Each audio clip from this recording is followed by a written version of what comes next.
Турнир, приуроченный 33-й годовщине принятия закона о реабилитации репрессированных народов, открывает с напутствия старейшин и богословов. Говорят о важности дружбы между народами и взаимной поддержке.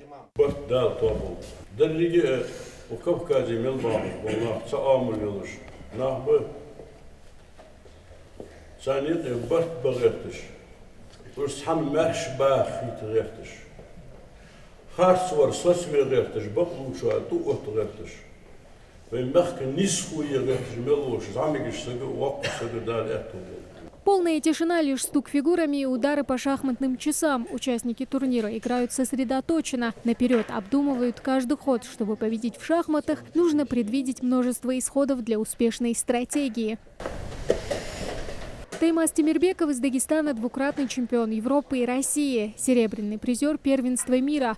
В шахматы он начал играть в 5 лет. Его цель – стать самым юным гроссмейстером, и этот турнир – еще один шаг для этого. Нам удалось одержать командой 2 победы.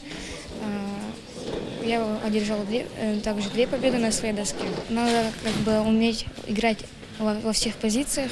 В блице это очень важно, так как в блице очень мало времени. Нет времени на то, чтобы можно было подумать. И поэтому очень важно принятие быстрых решений.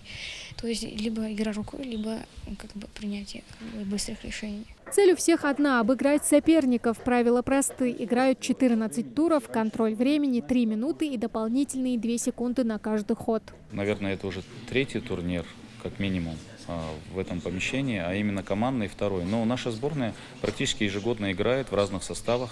Не всегда получается собрать сильнейший состав, но в этом году состав приближенный к оптимальному. 2 матча. Первый матч мы играли со сборной Осетии, очень крепкая сборная. Нам удалось выиграть 2,5-1,5. И второй матч играли как раз с подрастающим поколением Ингушетии, с детьми вашими. И выиграли с сухим счетом, но у меня и на нескольких досках борьба была очень упорная. Свое предпочтение этому виду спорта во всем мире отдает более полумиллиарда человек. Баталии на черно-белом поле разворачиваются серьезные, мешкать нельзя. Можно проиграть по времени сопернику. Мы провели с Ингушетией, это юноши, с ними сыграли, затем сыграли со Ставропольским краем. И вот сейчас играем с Чеченской республикой. К сожалению, старт немного не очень хороший. Вот сюда приезжаем с удовольствием. Турнир очень хороший. Всегда очень приятно сюда приезжать, на эту землю. Очень гостеприимная земля.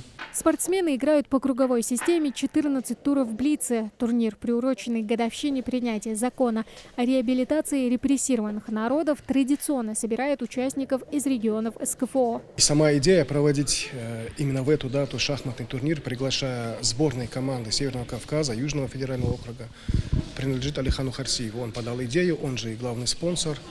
И теперь этот турнир уже ежегодный, наш календарный, плановый, внутриклубный.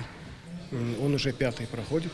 И здесь принимает участие 8 команд. Это сборные субъектов СКФО и приглашенные из Краснодарского края гости. Магомед Башир Асмеев в юношеской команде по шахматам. Говорит, что смог бы сыграть лучше, как и его команда, но пока не успели настроиться и как следует разыграться.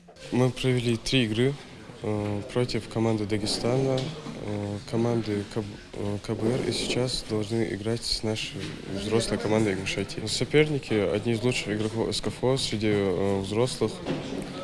Мне не хватило, наверное, опыта и теории, прежде всего. Впереди еще несколько туров, а значит, есть время отыграться. Команду-победительницу объявят совсем скоро. Победителей ждут денежные призы и грамоты. Тамара Хшагульгова, Магомед Дарсигов, Магаз 24.